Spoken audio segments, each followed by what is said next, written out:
30 seconds and counting. 25 seconds and counting. We are still go. 20 seconds. Guidance alert. The guidance system now going internal. 15, 14, 13, 12, 11, 10, 9, 8. Ignition sequence start. 5, 4, 3, 2, 1.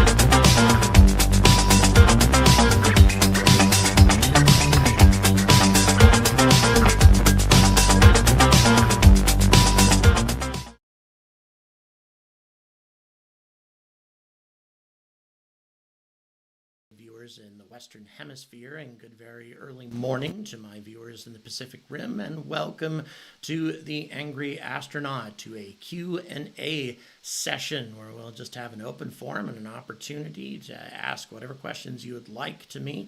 And I am here in Yorkshire at my producer's home, where the quality of the broadcast should be a hell of a lot better, and because I'm not relying on my garbage laptop to provide a lot of the necessary services. So in any event, things should go pretty well today. And then also we're going to be upgrading equipment. In the meantime, where is everybody checking in from? There's somebody saying low sound, and that's possible because I am sitting further away from the mic than I might.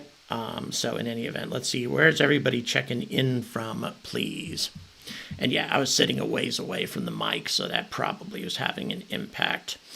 Alrighty, so where's everybody checking in? We got 4 Marks UK, hello, and thanks for checking in today. And hello, Nottinghamshire, really appreciate it. Hello, South Yorkshire, thank you very much. And Indianapolis, San Antonio, hello, and hello to Florida and Blue Ridge Mountains, Oklahoma State University, and Switzerland. Thank you so much, Airborne Bob, for your generous support from Valdosta, Georgia. Montreal, Netherlands, hello, Farouk from New York. And we also have California and Ohio, BC, Canada, and Oklahoma, Pittsburgh, Pennsylvania, and Scotland. We got Glasgow, so another Scotland. We also have New Zealand and Vancouver, Canada, San Diego, Naples, Florida. Hello, Roswell and Newfoundland. Hello, New York, another New York. We have Pittsburgh and Ontario, Canada. What else do we have? Doncaster, hello, and thank you very much for joining us. Hello, Sweden. Hello, Eugene, Oregon, and Hobbs, New Mexico, and Australia, and Finland, and Helsinki, Finland, that is, and Australia, Michigan, Newark, Norway, Houston, South Wales, all over the world, as always. That's just what's fantastic about the internet, is the fact that we can all interact. And I saw a question already come across: do I think the chance the 3i Atlas continues to change course and actually impacts Jupiter, and what would happen? No, I don't think it's going to hit Jupiter. For it to hit Jupiter, they would have to experience a serious change in its trajectory, which non-gravitational acceleration, natural outgassing acceleration, could not produce that big of a change in trajectory, at least as chemistry is, as we understand it. Only an artificial shift could make that happen. And I can't see what impacting Jupiter, what benefit that could possibly bring, because a comet did impact Jupiter in the 1990s, Comet Schumacher-Levy, and it was ripped to pieces by Jupiter's gravity as it continued to approach, and then it hit Jupiter's atmosphere, and again being pulled in by Jupiter's gravity, it was traveling at an incredible velocity and exploded with the force of many thousands of our entire nuclear arsenals here on Earth. Not talking many thousands of nuclear bombs, many thousands of times all of our nuclear bombs combined.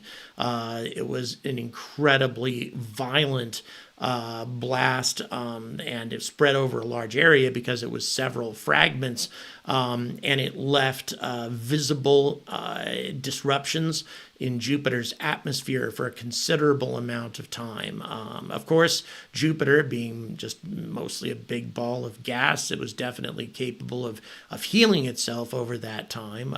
But if Schumacher-Levy had impacted our planet under the similar circumstances, it would have scoured the surface of our world of all life. It would have annihilated everything because it would have been much, much more devastating than the impact that destroyed the dinosaurs, or that caused them to go extinct. John Morgan, thank you so much for the tenor. Hello, Antonym, thank you so much for your super chat as well. And Grace, thank you so much. I really, really appreciate your support. So this is just an open question. Could it consume Jupiter, alter it somehow? I think somebody's watched 2010, which is just a fantastic story Arthur C. Clarke came up with. If I would say under exactly the right conditions, yes, and let me explain how. If this is a Van Neumann probe. And Van Neumann probes are these theoretical objects, artificial objects, that could explore an entire galaxy by creating duplicates of itself. If 3I Atlas were a Van Neumann probe and could produce enormous numbers of duplicates of itself by utilizing the matter that Jupiter has, converting it either into duplicates of itself or trying to turn it into a sun, as happened in 2010, those sorts of things. If you have something that's reproducing geometrically over a sustained period of time, who knows what it might be able to do. But once again, I find it highly unlikely that that's what we're looking for from 3I Atlas. Given its trajectory, it is heading exactly towards the right point that it would drop off other craft. That would be the most logical thing for it to do right now, is that its close proximity, really close proximity, by the way, to Lagrange points, Jupiter's Lagrange points, where the sun's gravity and Jupiter's gravity balance one another out. Those locations are ideal to put like a space station or some kind of monitoring station or probe, something along those lines that could loiter in that location, perhaps studying Jupiter for a while, and then changing course, maybe flying towards Jupiter, or, but again, those Lagrange points are just an ideal location to stay put, to establish a sort of a monitoring station, as I said before. Perhaps watching Jupiter, or perhaps watching for incoming comets and asteroids that could present a threat to our planet, to our civilization. Again, this is something that was proposed about 15 years ago in a paper done by a group of Harvard astronomers who came up with the idea of putting a base in the Trojan asteroids, which is located actually there are two groups of Trojan asteroids, and they are located in Jupiter's Lagrange points, these natural solar system parking lots where these asteroids have gathered both ahead and behind Jupiter. And the idea was put a base on one of these asteroids, and it can watch for incoming objects that might be a danger to Earth. Sorry, I am no good with earbuds, guys. Let me tell you, I struggle with these things.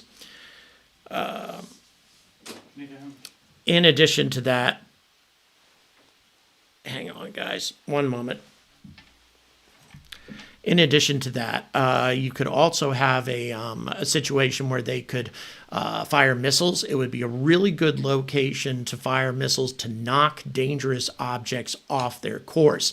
And the reason that's the case is that near-Earth objects that could theoretically present a danger to us, they travel much faster when they're close to the sun than when they're far away from the sun. When they reach the outermost extents of their orbits, which oftentimes comes pretty close to Jupiter, they're moving very slow compared to when they're approaching Earth and close to Earth and close to the sun. Therefore, when they are out there, that's a great location to try to knock them off course. And a base, an asteroid deflection base, shall we say, in those asteroids, or any Lagrange point associated with Jupiter, would be a great location for something that would serve that purpose. Again, this was a study that came out a long time ago, and I find it very interesting that 3I Atlas just happens to be passing through those incredibly useful solar system parking lots. Really, really interesting development with 3I Atlas. Let's see. I'm going to check some other questions here. Speaking of 2010, 2008, the day the Earth stood still. Yeah, that was very interesting. Would it be best for 3I Atlas to avoid Jupiter because of its huge magnetic field, gravity, internal energy output? Yeah, most definitely. And 3I Atlas is not getting close enough to Jupiter for any of those factors to be dangerous. It's getting close enough, again, to theoretically drop off probes or some other kind of robotic spacecraft that could learn more about Jupiter and learn more especially about its moons, which very well might harbor life beneath their icy surface. Europa is one of the most promising moons, but also Ganymede is another promising. Bear with me, I'm changing. Please feel left side. Left side. I'm changing my earbuds. Let's see. Is it loop over? Loops over and then plugs in. Right. I remember that. Okay. Sorry, folks. Just getting a little. There we go. My ears are strangely shaped as well. I'm just going to go hold it like that. That'll work for now. All right. So let's see. What else do we have here? ESAR Aerospace, will they go orbital in their second launch from Norway in December? For those of you unfamiliar, ESAR Aerospace is a German rocket company that attempted to launch from Norway not too long ago. Not a very successful launch. I would be surprised if they reach orbit on the second attempt. They might get past the Kármán line, which is where space theoretically begins. I don't know if ESAR is going to be able to pull off an orbital flight on the second attempt, but maybe. Could this be an asteroid hijacked by extraterrestrial pirates or outlaws? We may have a problem if they disembark at Jupiter and travel here. Again, I think that associated with this question, I think any threat that 3I Atlas might present to us, they would have done it already. The moment when they reached perihelion with the sun was an ideal time to change course and come for us. And they didn't do that at all. What they did do, once again, was a tiny shift, a tiny maybe NGA, or it was a non-gravitational acceleration shift that actually put them, again, directly on course to intersect with this magical location for Jupiter. So that's what they seem to, what perihelion, the purpose that perihelion seems to have served. Once again, I'm talking as if it is an object under artificial control. But I'll tell you, the more weirdness that we run into with this object, the more it looks like that it is under intelligent control. I mean, these coincidences are so unlikely that it's just difficult. NASA's ulterior motive, I definitely think there are some people at NASA that might be motivated to hide the truth, but, my bias is definitely influenced by the fact that I had a man that I deeply respected for a good chunk of my life, my Uncle George, who was he was a NASA employee at the Cape for a long time. He worked for NASA all the way through the shuttle era and all the way through the beginnings of Apollo. He was with it for the full duration. He was a really, really good fellow. He knew a lot of the top brass. And I think that if anything nefarious was going on, he would probably know about it, unless it was something that only a few people are aware of. But I really think that what we got going on with NASA is what we have going on with the vast majority of astronomers. They have this paradigm, this belief that you need so much evidence. You need just overwhelming evidence for artificial origin, that if the object that you're observing doesn't show all of those things, then it isn't artificial. In other words, if it isn't broadcasting radio signals, then it's not artificial, which is beyond stupid. You know, who's to say that an advanced alien species even uses radio to communicate? Now, they might communicate by means of lasers, but if they do so, the only way we would really be aware of that is if they were aiming their lasers straight at us. If they were using lasers to communicate back to home base on some star far away, the lasers would be pointed elsewhere, and there's a very good chance that we wouldn't even see that.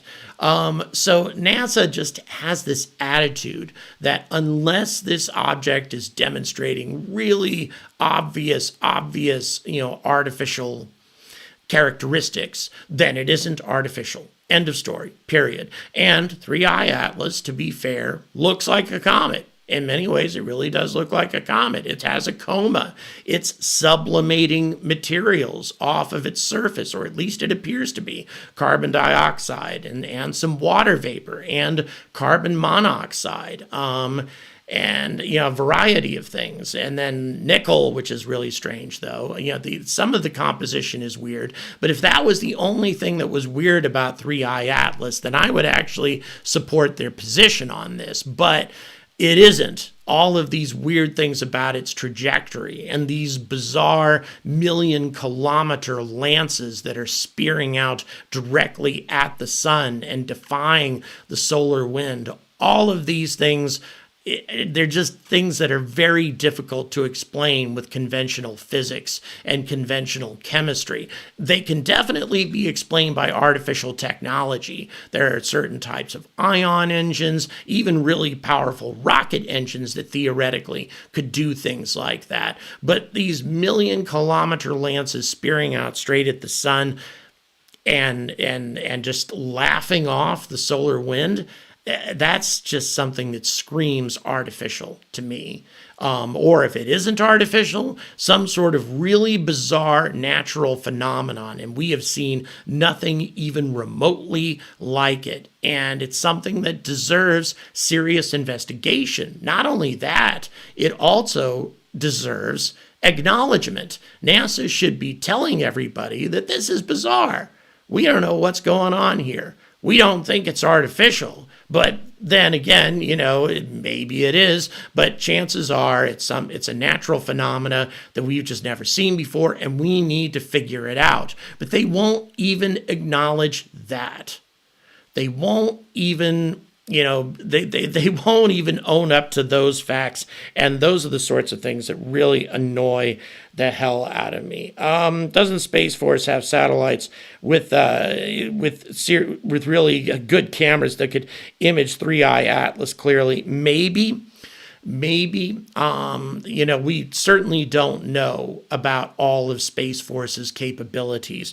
One of the problems, though, that any Space Force camera has is that these things are designed to image things on Earth, or they're designed to image things that are relatively close. They're designed to essentially protect the United States from other threats, from human threats, not from far away objects. And so using one of these cameras to try to image something that's over 100 million kilometers away, and 3i Atlas has remained really far away from Earth. I mean, immense distances here.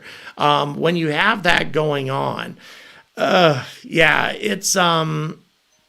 it's difficult to get a camera that isn't designed for that to do it. And so that's why you use instruments like Hubble. That's why you use instruments like the James Webb Space Telescope. That's why there's a wide variety of different instruments that are imaging 3i Atlas. The biggest problem with getting a really clear view of what 3i Atlas really looks like, and I'm talking about the nucleus, is the fact that there is this coma, this comet-like coma that is obscuring the object at the center of it, the nucleus. And so it's very difficult to determine what shape it might be, how big it might be. We do have indications that its shape is weird because the light polarization of 3i Atlas is very different from any comet that we have ever seen. It bears a greater resemblance to these centaur asteroid-like objects that exist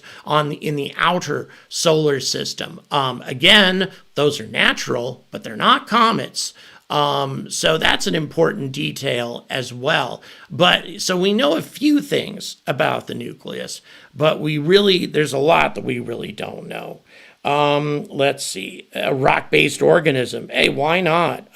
Definitely.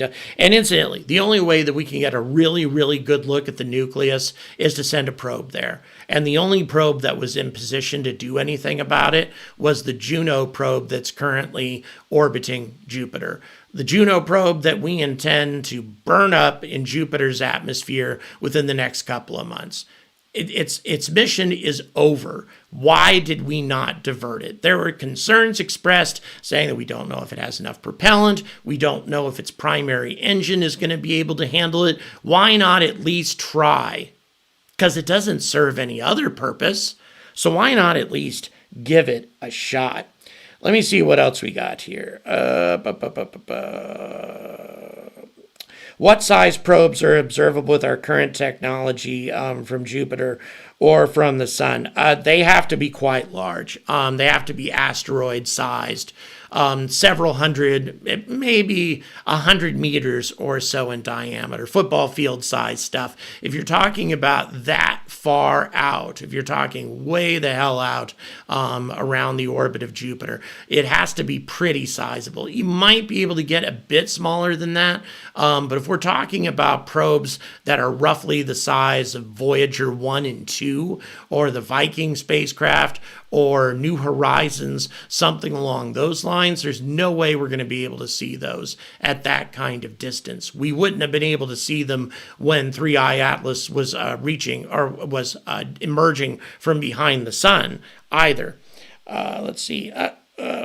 Buck, thank you so much. Really, really appreciate it. All right, what else we got here? What are some other questions? The signal that was picked up from 3i Atlas. Yeah, that has been a misleading headline that's been used over and over and over again. A radio signal has actually been picked up from 3i Atlas, and it's the Meerkat telescope in South Africa that picked it up. But what it is a natural radio signal that we can sometimes pick up from comets. And what happens is if you have a violent and extreme event where a lot of water vapor sublimates abruptly, then you can pick up hydroxyl atoms as a result of that. And it actually does give off a radio signal. Not a loud one, not something that's easy to pick up. But with our huge radio telescopes, as long as they are pointed directly at 3i Atlas, they can pick that up. In addition to that, the Meerkat telescope has actually picked up hundreds of radio signals that appear to have been coming from 3i Atlas. That having been said, though, according to the radio astronomers who run Meerkat every single one of those radio signals can be explained by human-created background noise. There are radio signals that we made that happen to be interfering with our efforts to try to listen to 3i Atlas. Radio astronomy is an extremely frustrating discipline because the human civilization spews out so many radio signals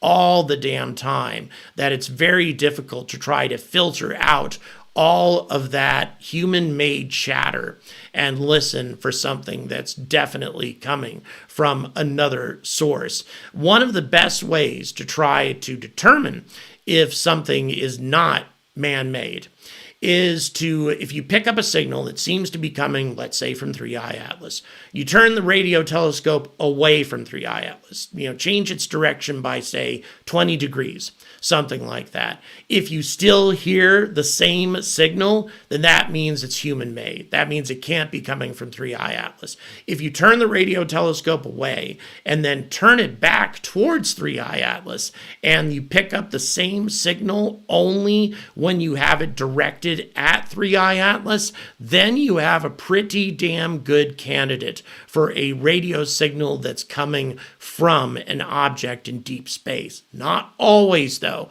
because sometimes those sorts, artificial technology can trick you. You can have satellites, for example, geosynchronous satellites that happen to be holding a course that's very similar to the object that you're observing. So you could be picking up a transmission from a military satellite that happens to be roughly in the same area. And again, we know where all the conventional satellites are, and also commercial satellites are never ever supposed to be transmitting on certain frequencies that we think another civilization might use. The most common one is the frequency associated with hydrogen, the most common element in the universe. Nobody's supposed to be transmitting on that frequency. However, the military makes their own rules. And if they have a geosynchronous spy bird up there that they didn't tell anybody about, and it's giving off signals, and again, it would seem like signals coming from deep space. You turn your telescope away, you turn it back, the signal is still there in the same location if it's a geosynchronous satellite.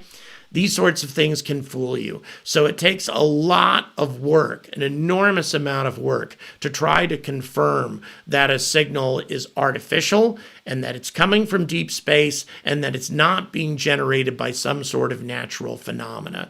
And throughout the history of listening for these things, there is a tiny handful of signals that we have picked up that might fit the bill. And I emphasize the word might.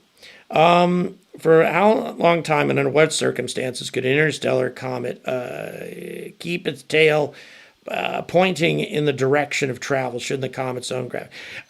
If it continues to spew out material towards the sun, its own gravity will pull some of that material back, but it continues to generate more material ahead of it. And also, the what should have a much bigger impact on this material than the comet's gravity is the solar wind. The solar wind should blow this stuff back into a tail behind the object or pointed away from the sun anyway, as opposed to advancing in front of it. The solar wind has a much bigger impact on any material that's sublimated from a comet or sublimated from an object of some kind than its gravitational pull, because it's a very small object.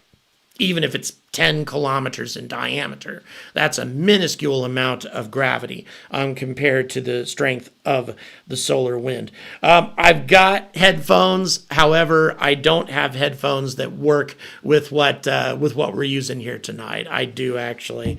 As a matter of fact, here they are, but they're wireless, and we need something that's wired. So that's the problem tonight, guys. Don't worry, we'll get it. Just somebody made a comment about that, so I thought I'd make sure. Let's see what else we got here. Looking for other questions. Mysterious cosmic heartbeat in deep space. I don't know enough about that. So I can't really make any statements along that. Thank you, Planet X-Ray. Wow, thank you for your generosity tonight. Allegedly, aliens have been here for years and years. Can't we ask the 3i Atlas is doing, or what for? The theory that it's... How about a theory that it's a living or sentient being and not a rock? Yeah, there's actually been a paper that was put out recently theorizing that 3i Atlas might be some sort of plasma-based life form. I'm going to do a video about that, actually, about that particular paper. And again, maybe aliens have been here for a long time, but I tend to believe that if the whole UFO phenomenon is connected to extraterrestrial visitors, I believe that all they're doing is scouting us out in the same way that Voyager 1 and Voyager 2 might. I don't know if there are biological creatures inside those ships. I don't know if I've seen enough convincing evidence that we are being visited by anything aside from probe craft, automated, robotic or artificially intelligent probes whose job is to simply learn all that they can about this amazing planet that's sitting in the Goldilocks zone of its star. They may not even be particularly interested in us. They might just be interested in the planet in general and all the life that's on it. And we might just be incidental. So I don't know. I have my doubts as to whether or not we're in communication with anybody. Yeah, how many of us trust NASA? I don't. I definitely don't. But at the same time, one of the main things is I just don't trust NASA to not be narrow-minded and stuck in their own paradigm. It never exploded and it kept its form. Yep, that's a significant thing. Ancient World, thank you so much. I really, really appreciate it. When will you begin the countdown? Not sure what you mean by that question. I'm sorry. In any event, sorry about that. Run a poll. Aaron, can you run a poll, please, about whether or not we think it's artificial or natural? Somebody just requested that. If it wants to decelerate, it's headed the wrong direction around Jupiter. That's very true as well. Very true as well. Let's see, what else do we have here?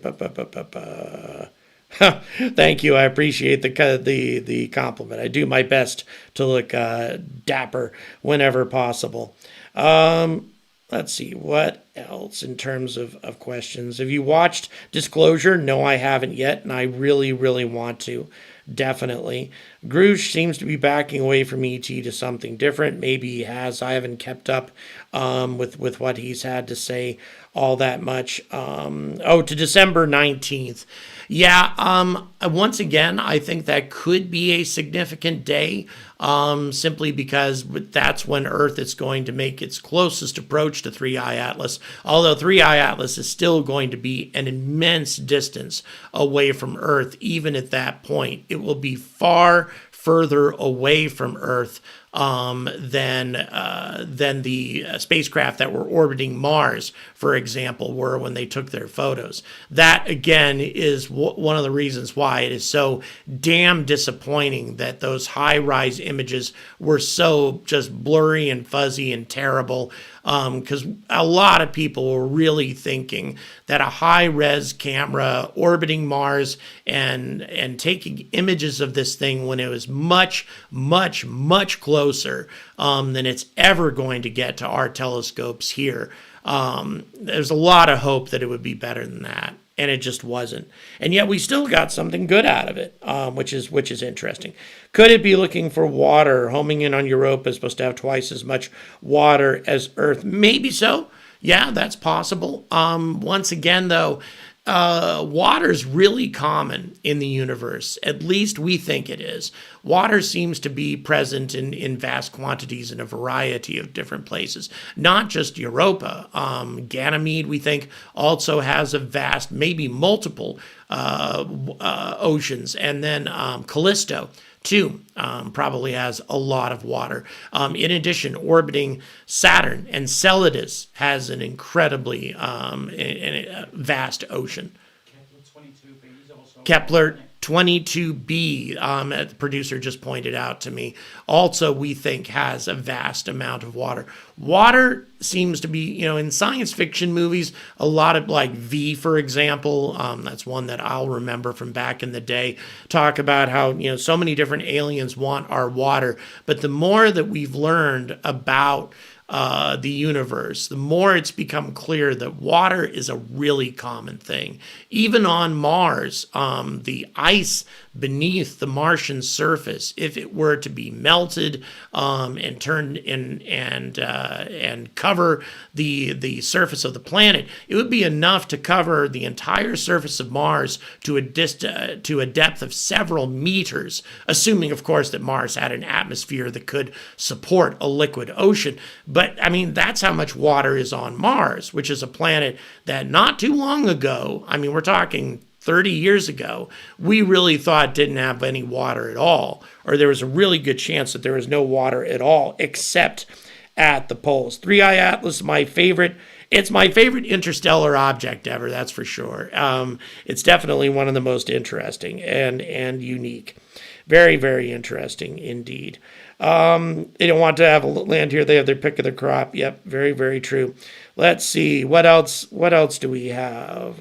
Want to make sure. I know I've missed a lot of questions. So want to make sure. Potential for deflection system in the asteroid belt. Is the object even passing through that area? Once again, it will pass through the asteroid belt. It's already been through the asteroid belt once, and it's actually gonna pass through the asteroid belt again here very soon before it comes anywhere near Jupiter. But dangerous objects do not come from the asteroid belt.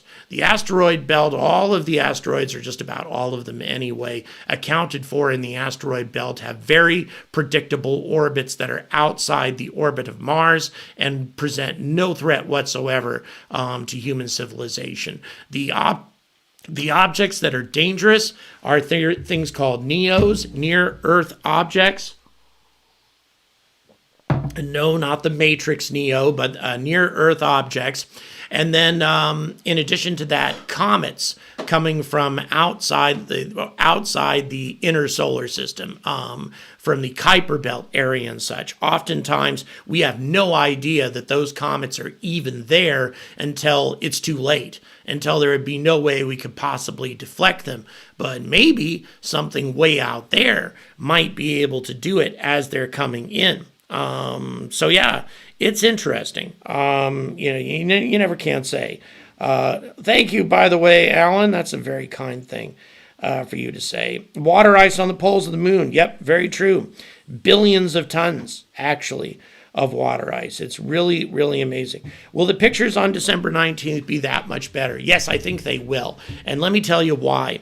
We already have one famous image now of 3I Atlas that was taken in July, that was created by that the Hubble Space Telescope was pointed towards 3I Atlas and grabbed. 3I Atlas is going to be much, much closer to Earth when Hubble takes its next photograph, when we have that closest approach. The James Webb Space Telescope is going to be much closer. So yeah, I would say that the images that we get, especially from Hubble, might be really good compared to anything we have up to this point. All right, let's see. I have time for just like one or two more questions, man. We've gone well over half an hour. Time gets away from me, definitely. Let's see. What else do we have? I just want to make... All these questions have been 3I Atlas, by the way. Let's see. Are we officially at 13 or 14 anomalies? I think we are. Yeah. Yeah, I think we are. Excuse me, at that point right now.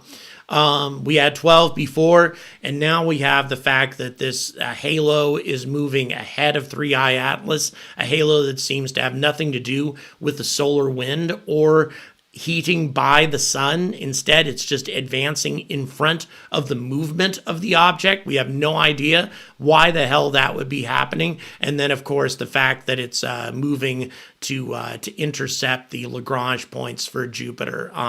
Those are definitely anomalies. Those are weird things that we have yet to understand. We're going to take one more question here. All right, just 1 second here. 3i Atlas sent a probe to Earth at perihelion. How long would it take to get to Earth? Keep in mind, 3i Atlas was on the other side of the sun at the time. So it would have to, first of all, slingshot around the sun and then come all the way to us. So given the distance that we're talking about there, which is a little over 2 astronomical units, actually more like 2.5 astronomical units, which is roughly 400. Hold on, I'm going to add that up just to be sure here. When I say 2.5 astronomical units, that's 375 million kilometers. That being the case, that's an immense distance. So I'd say a couple of months or so, in which case we could probably be expecting something to arrive in January, February, something along those lines. And also, to be clear, I do have a team of folks who are examining photographs taken by the Perseverance and Curiosity rovers. And because it was theorized that 3i Atlas might have sent some probes to Mars as well, and who knows, maybe those rovers might have picked them up. And give you guys a little teaser, something you may be interested in. One of my researchers found something, and I'll let you guys chew on that for tonight. Thank you very much for watching. Oh, go ahead. Hand off to VOODOO. Oh, yes. Digital VOODOO